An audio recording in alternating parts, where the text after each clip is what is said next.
आहे ती मोठ्या प्रमाणात आहे आणि त्यातून धार्मिक भावना या देखील मोठ्या प्रमाणात दुखावल्या गेलेल्या आहेत। पहिली तर एक गोष्ट मी स्पष्टपणे सांगू इच्छितो, औरंगजेबाची कबर ही संभाजीनगर जिल्ह्यातील खुलताबादला आहे आणि दंगल होते नागपूरला। आता नागपूरची दंगल भडकवण्यामागे कोण आहे, कोणत्या संघटना आहेत, काय त्यांना आवश्यकता होती?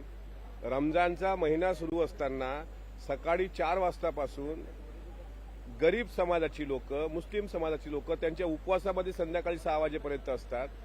अशा वेळी अशा काही दंगली भडकवणे आणि जाणीवपूर्वक महाराष्ट्राचं वातावरण खराब करणे हे प्रकार महाराष्ट्राला शोभणारे नाहीत। आणि आंदोलन करणाऱ्यांनी कबरीऐवजी शेतकऱ्याच्या मुद्द्यावर जर आंदोलन केलं असतं तर त्यांचं स्वागत केलं असतं।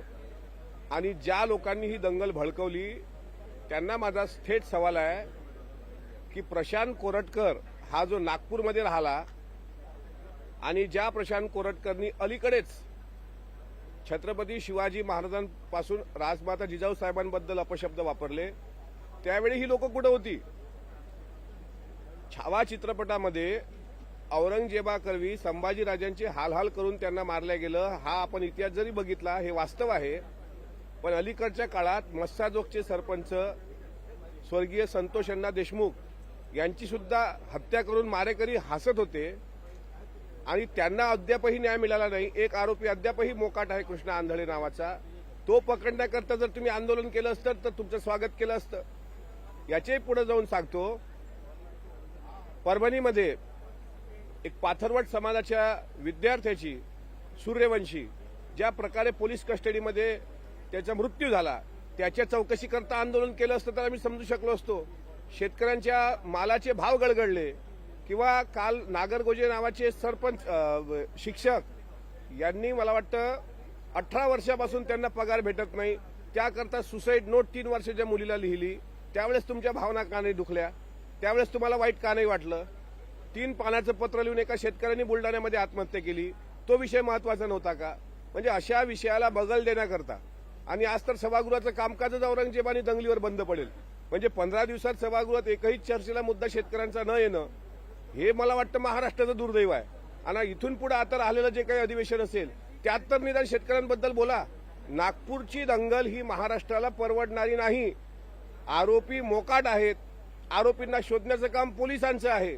इथं तर प्रशांत कोरटकरच पोलिसांच्या संपर्कात असल्याचं काल कळतं। म्हणजे एखादा असा आरोपी, एखादा असा देशद्रोही जो शिवरायांबद्दल अपशब्द वापरतो। आणि जे दंगलखोर आहेत ना, त्यांना माझं म्हणणं आहे की औरंगजेबाच्या कबरीचं संवर्धन त्या लोकांनी काही केलं असेल तर दुसरीकडे हिंदू हिंदू म्हणून तुम्ही घेता, शिवाजी महाराजांच्या आईची समाधी पाचाडजवळ आहे, त्याकरता का नाही पुढाकार घेतला? काल परवा एका टीव्ही चॅनलनी माहुली संगम येथील छत्रपती ताराराणीची जी काही उपेक्षा आहे ती दाखवली, त्या डेव्हलपमेंट करता या संघटनेने का पुढाकार घेतला नाही? राजगडच्या पायथ्याशी सईबाई साहेबांची समाधी आहे, त्या डेव्हलपमेंट करता का पुढाकार घेतला नाही? खडगं कायम राहावं आणि त्याचं उदात्तीकरण होऊ नये अशी अनेकांची भूमिका महाराष्ट्रामधली आहे। 300 माझं पूर्ण होऊ द्या। 300 वर्षापूर्वीचा हा जो इतिहास आहे तो इतिहास आत्ता शेतकरी संकटात असताना अशा प्रकारे कबर उकळून टाकण्याच्या वल्गना करणं हे महाराष्ट्राला शोभणारं नाही।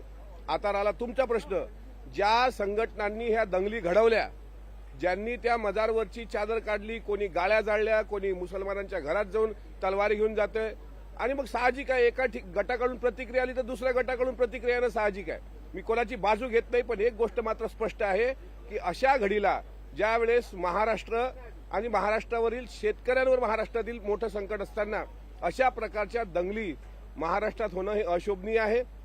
जे कोणी दोषी असतील त्यांच्यावर कारवाई करा, हे साधारण ठरलेलं वाक्य सर्वच जण म्हणतात की जे दोषी असतील त्यांच्यावर कारवाई करा। अरे पण तो कृष्णा आंधळे अजून सापडत नाही आणि हे दोषी कधी सापडतील? माझा प्रश्न सरकारलाच आहे, सरकारमध्ये असताना ह्या दंगली भडकतात कशा? का आपलं लक्ष नाही याच्यावर? सरकार म्हणून आपली सगळ्यांची जबाबदारी बनते की महाराष्ट्र हा शिवशाहू फुले आंबेडकर यशवंतराव चव्हाण साहेबांचा महाराष्ट्र राहिला पाहिजे। आणि जर अशा प्रकारच्या दंगली भडकत असतील तर ज्या कोणत्या संघटना असतील, जे कोणी भडकत असेल त्यांच्या तात्काळ बंदी आणा, त्यांच्या तात्काळ कारवाई करा, अशी मागणी माझी सरकारला आहे।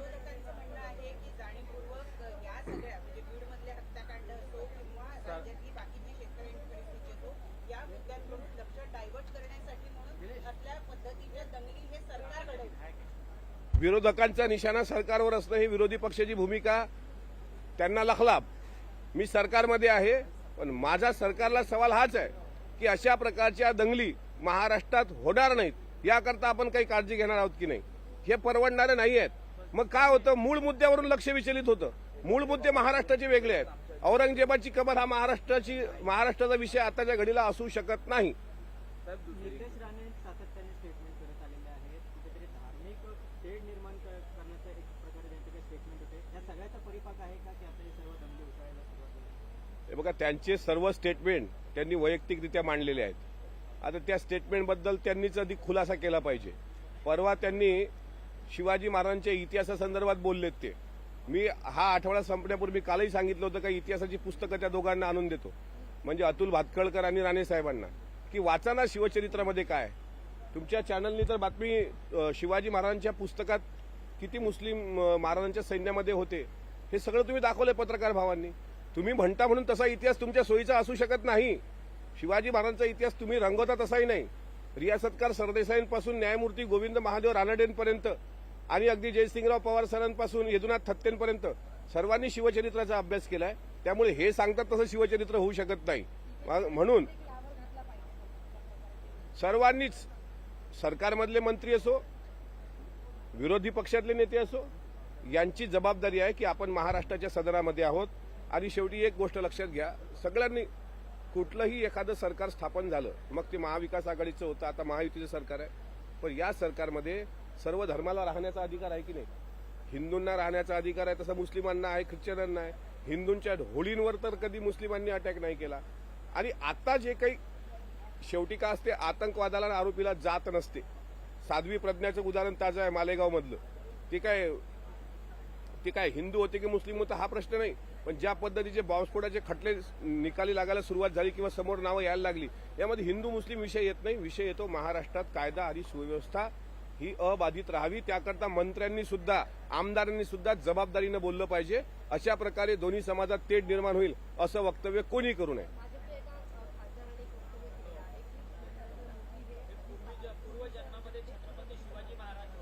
तुलना केली आहे महाराजांसोबत.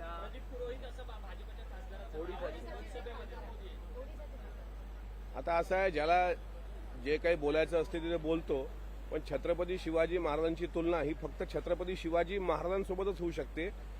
शिवाजी महाराजांची बरोबरी करणारा कोणीही जगात दुसरा नाही.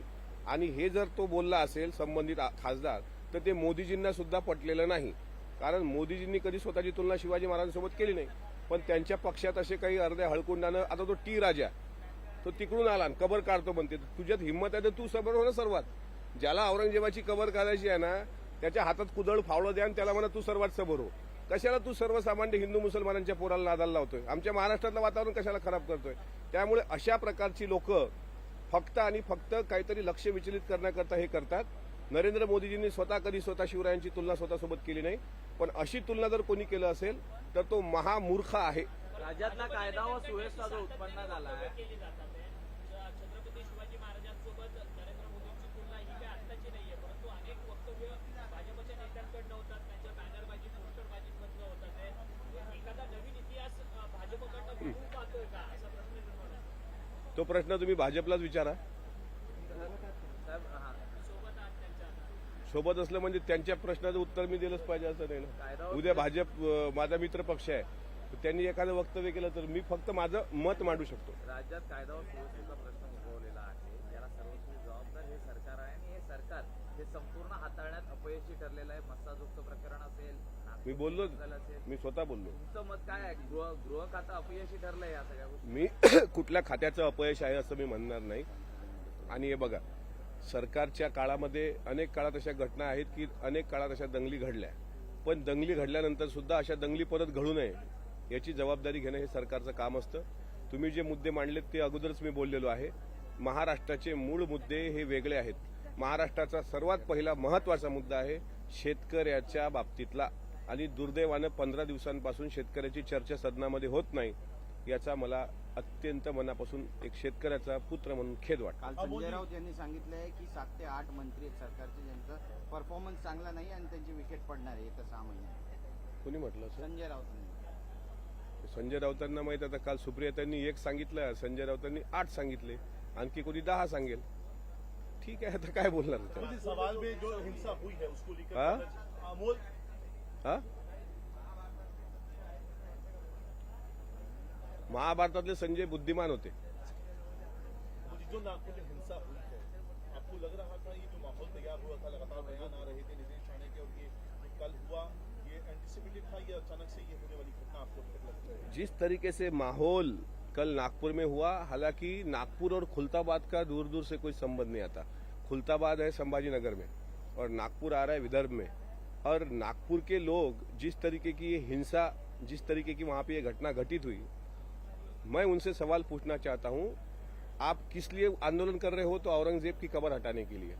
औरंगजेब की कब्र क्यों हटाना चाहते हो आप? क्योंकि उसने शिवाजी महाराज और संभाजी महाराज का अपमान किया था और संभाजी महाराज को हाल करके उसने मारा था औरंगजेब ने. इसलिए अब छावा मूवी देखने के बाद 400 साल के बाद अब ये लोग जग गए. अब इनको लगता है कि हम कब्र हटाए क्योंकि शिवाजी महाराज का अपमान हुआ. मेरा सीधा सवाल है, नागपुर में प्रशांत कोरटकर नाम का औरंगजेब दरिंदा रहता है, जिसका नाम है प्रशांत कोरटकर. उसके खिलाफ इन लोगों ने क्यों आंदोलन नहीं किया भाई? और अगर रमजान के महीने में जहां आम मुसलमान और आम हिंदू जहां भाईचारे के नाते से रहते हैं, तो रमजान के महीने में इस तरीके से कोई हादसा होना, ये महाराष्ट्र की दृष्टिकोण से अच्छी बात नहीं है. हिंदू और मुसलमान ये दंगल नहीं चाहते. हिंदू और मुसलमान चाहते हैं कि हम आवाम में, हम महायुति की सत्ता में हमारी शांतता, कायदा सुव्यवस्था बनाए रखे. लेकिन कुछ लोग ऐसे हैं जो नहीं चाहते. मैं सरकार से विनती करूंगा कि इन लोगों को ढूंढिए, चाहे वो किसी भी दल के हो, चाहे वो किसी भी पार्टी के हो. उन्हें आप किसी भी तरीके से उनको माफी न की जाए. इस तरीके से दंगल आज नागपुर में हुई, कल बंबई में, परसों पूना में, फिर पूरे महाराष्ट्र में. ये महाराष्ट्र की पहचान नहीं है. महाराष्ट्र में डॉक्टर बाबा साहब आम्बेडकर, इनका संविधान, जिस तरीके से हम संविधान की बात करते हैं, तो बाबा साहब ने दीक्षा जहां दी थी वो भूमि है नागपुर. वहां इस तरीके से का दंगल होना ये महाराष्ट्र के लिए अच्छा नहीं. की है, आप सरकार का हिस्सा हैं और सरकार की ही जुड़े हुए लोग हैं, लगातार बयानबाजी, मैं नाम लेना चाहता हूँ नीतीश राणे का, और भी तमाम लोग हैं, लगातार कह रहे हैं कि और उसके बाद भीड़ का अग्रेशन. आपको लगता नहीं ये आपस में कनेक्टेड है और ये कहीं ना कहीं सरकार का अपने आप में बड़ा फेलियर है? 3 महीने के अंदर पहला दंगा हो चुका है अब तक. किसी भी सरकार के कार्यकाल में दंगा होना ये सरकार के फेल्यूर जैसा ही रहता है.